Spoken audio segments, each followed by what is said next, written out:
I grew up enchanted by the magic my grandmother created in her tiny kitchen. Each morning, the warm, comforting aroma of freshly baked bread and pastries would weave through our modest apartment, drawing neighbors like moths to a flame. Her hands, weathered yet masterful, could transform the simplest ingredients into creations that brought joy to everyone lucky enough to taste them. "Remember this, Emma," she'd often say, kneading dough with rhythmic precision. "Good food isn't just about taste. It's about creating memories." Her words stayed with me long after she passed away, leaving behind a well-loved recipe book filled with her handwritten notes and secrets. I was 16 at the time, but I knew then what I wanted my life to be. 10 years later, I had graduated from culinary school and spent countless hours honing my craft in various bakeries.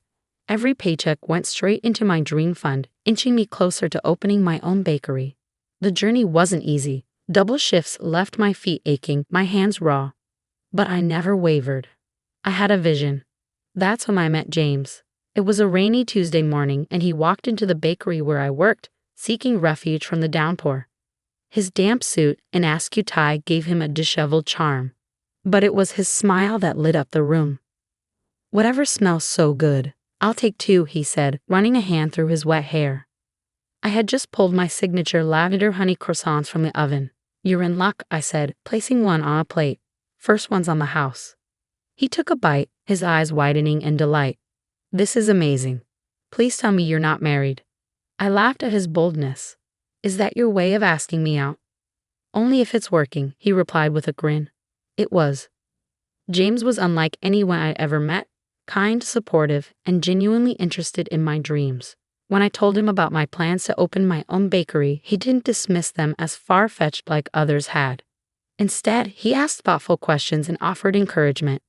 Our relationship blossomed quickly. 6 months later, we were discussing marriage. That's when I met his family, and everything changed. Patricia Chen, James's mother, was the embodiment of old money and high society. Her perfectly styled hair, designer wardrobe, and air of superiority made me feel out of place from the start. As the property manager of Crystal Mall, one of the city's most prestigious shopping centers, she wielded her status like a weapon. So, she began during our first dinner together, sipping her wine. "You're a baker?" "Yes," I said eagerly, determined not to let her rattle me. "I've been saving to open my own bakery." She laughed, a sharp sound that cut through the room. "Oh, darling. Do you know how many small businesses fail in their first year, especially now? James, surely you can help her find something more realistic?" James squeezed my hand under the table. "Mom, Emma is incredibly talented. She knows what she's doing." "Of course she does," Patricia replied, her smile dripping with condescension. "But wouldn't you rather have a wife who can attend charity galas and board meetings? Someone who fits our world?" Her words stung, but I didn't respond. James's father, Robert, quickly changed the subject. A tactic I later learned was his go-to for avoiding confrontation. Despite Patricia's disdain, James and I married 6 months later in a small ceremony. It was far from the grand affair Patricia had envisioned, and she made her disappointment known at every turn. At the same time, I was quietly working toward my bakery dream. A chance meeting with Marcus Sterling, a prominent real estate developer, changed everything. Impressed with my business plan and vision, Marcus offered to invest in my bakery, providing the capital to launch not just a small shop, but a high-end bakery and cafe concept with room to grow. What neither James nor Patricia knew was that Marcus owned Crystal Mall, where Patricia worked. When my application for a space crossed her desk, she dismissed it out of hand. "A bakery? Here," she scoffed. "This is a luxury mall, not some roadside stand." What she didn't know was that Marcus had already approved my tenancy. Her rejection was merely a formality. 2 weeks later, construction began on Sweet Heritage in the heart of Crystal Mall. Patricia's fury was palpable when she discovered her veto had been overruled, but there was nothing she could do. On the eve of the grand opening, she stopped by, her expression a mix of disdain and smugness. "When this fails, and it will fail, don't expect James to pick up the pieces," she said, her tone cold. I smiled, holding back the truth. "Thank you for your concern, Patricia. Care for a coffee? We're testing the machines." The next morning, Sweet Heritage opened its doors to a crowd of eager customers. The scent of fresh pastries filled the air, and the elegant decor showcased the perfect blend of tradition and modernity. By noon, we had sold out, and glowing reviews from food critics began pouring in. Patricia's disapproval was no match for the bakery's success. But as she stormed off that morning, unaware of Marcus's involvement, I couldn't help but feel a small victory. This wasn't just about proving her wrong, it was about proving myself right. And as I stood in my dream space, my grandmother's worn recipe book tucked into my apron pocket, I knew this was only the beginning. The situation reached a boiling point at the mall's monthly tenant meeting. Patricia had scheduled it during our busiest morning hours, forcing me to choose between overseeing the breakfast rush or attending. Reluctantly, I sent Sarah to manage the shop and went to the meeting.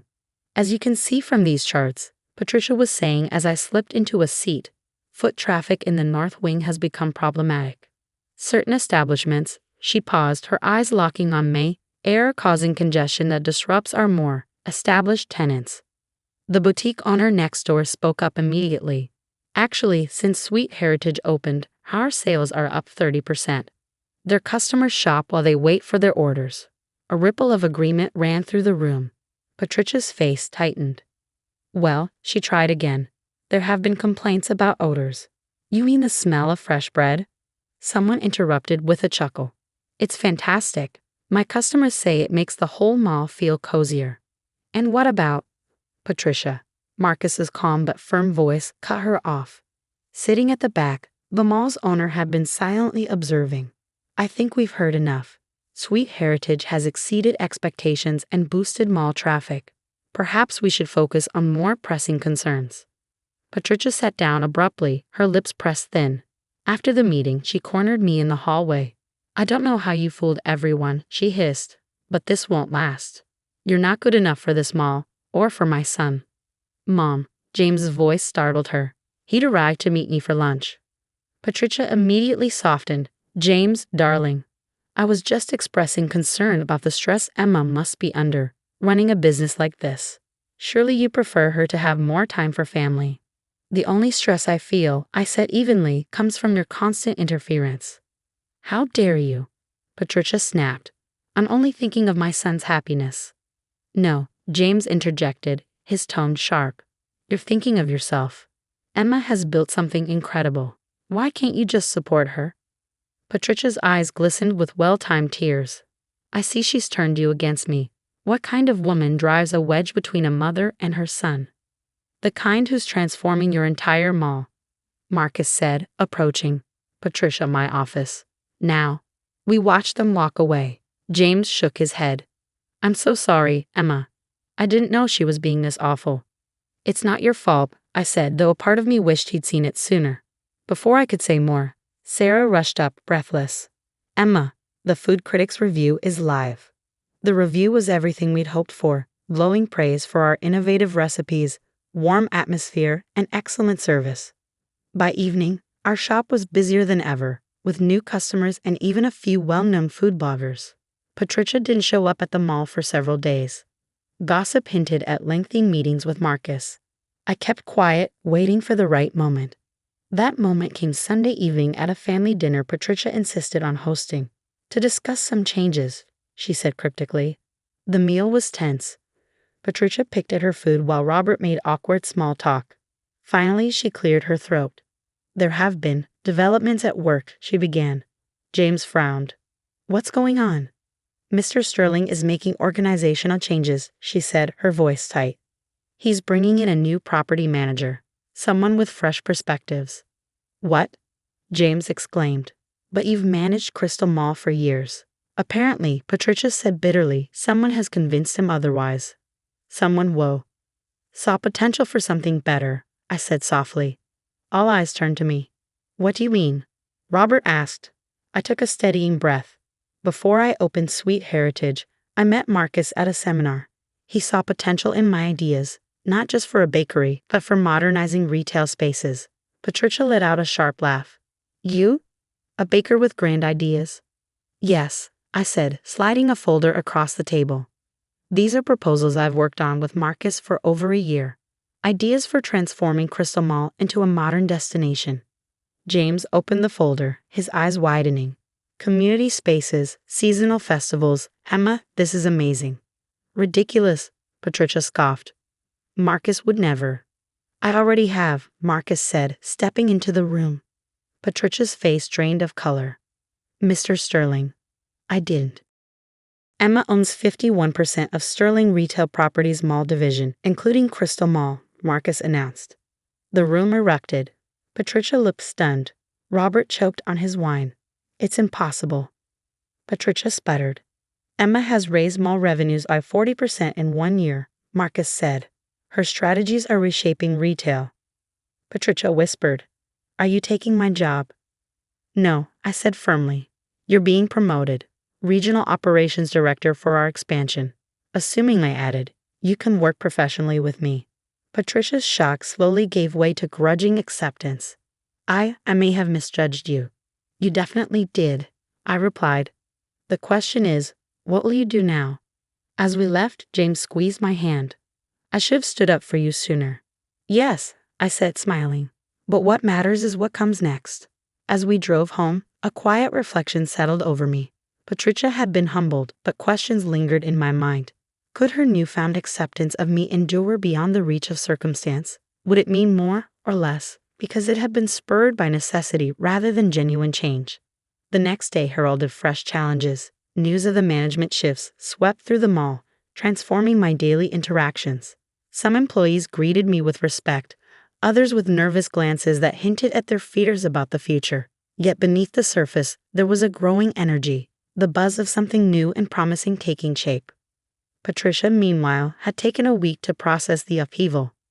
When she returned, it was with a surprising fervor for the new initiatives, though her motivation seemed more about proving herself to Marcus than embracing the vision. Still, it was progress. 3 weeks later, she appeared at Sweet Heritage before dawn. Her usually immaculate posture was softened by uncertainty, and her designer handbag seemed more like a shield than an accessory. We need to talk, she said simply. I was wrist-deep in croissant dough, but gestured toward my office. 5 minutes. She waited silently, observing as I finished the delicate laminating process. By the time we sat across from each other, the tension had thickened. Her eyes wandered over the shelves in my office, pausing on my grandmother's recipe book. I've been reviewing the expansion plans, she began, her tone uncharacteristically measured. The demographic data for the suburban locations is impressive. I nodded. Thank you. I stayed silent, waiting for her to say what she had really come to say. Her fingers worried at the pearls around her neck. Finally, she spoke, her voice wavering. I owe you an apology. I didn't respond immediately. I wanted to hear her out. When James introduced you to us, I was prejudiced. I saw someone I believed didn't belong. Someone I thought would hold my son back. I couldn't have been more wrong. Her candor caught me off guard, but I simply asked, and now? Now, I see someone with vision and character, someone who took every opportunity to retaliate against me and chose grace instead. You've built something extraordinary, and I misjudged you completely. I leaned back in my chair, crossing my arms. And what changed your mind? You did, she said softly. Your actions, your resilience. And this place, it's more than a bakery, isn't it? It's a living, breathing example of what retail can become. That's the idea, I replied. Retail isn't just about transactions anymore. It's about creating connections and experiences, about telling stories. Her gaze drifted to the recipe book again. The morning buns, she said, almost to herself. Yes. They remind me of the ones my grandmother used to make. I lost her recipe years ago. I stood and retrieved the book from the shelf. Would you like to see how they're made? Her eyes widened, tears gathering at the corners. You'd share that with me. Family recipes are meant to be shared, I said. If we're going to make this work, we need to start there. That morning, Patricia Chen donned an apron in the Sweet Heritage kitchen for the first time. Her initial attempts at morning buns were far from perfect, uneven filling, lopsided shapes. But when she bit into her first creation, her smile was unguarded and genuine. Over the weeks that followed, Patricia's early morning baking sessions became a regular sight. The tenants, initially shocked, began to embrace the idea. Our professional relationship grew, and so slowly did our personal one. Months later, at the grand opening of Sweet Heritage's second location, Patricia was teaching her friends from the country club how to make croissants. Marcus, watching the scene, nudged me with a grin. Never thought I'd see the day. Neither did I replied honestly. The expansion flourished, with 5 new locations opening within a year. Each one reflected the heart of the original sweet heritage while embracing Patricia's operational expertise. The morning buns, now a signature item, became the subject of endless speculation among food bloggers. One evening, as we closed the flagship store, Patricia lingered. "Emma, I've been thinking about your community initiative," she said. "Oh, what if we expanded it? Cooking classes, maybe, teaching people how to create their own family traditions." I smiled. "I think that's a wonderful idea." Her hug was unexpected but warm. "Thank you," she whispered, "for not giving up on me." As I drove home, I reflected on how life's sweetest triumphs often lie in the connections we forge. Success wasn't just about building a thriving business or proving others wrong. It was about honoring my grandmother's legacy and helping others, even those who resisted, grow. The next morning, Patricia was already at Sweet Heritage when I arrived. "I was thinking," she said, her apron dusted with flour. "Maybe we could create a special pastry for James and your anniversary, something that tells your story." "Our story," I corrected gently, "the bitter and the sweet." She smiled, understanding. "Yes, all of it." As we worked side by side in the warm glow of the rising sun, the scent of fresh possibilities filled the air. It wasn't just a new beginning for the bakery or the mall. It was a new beginning for us all.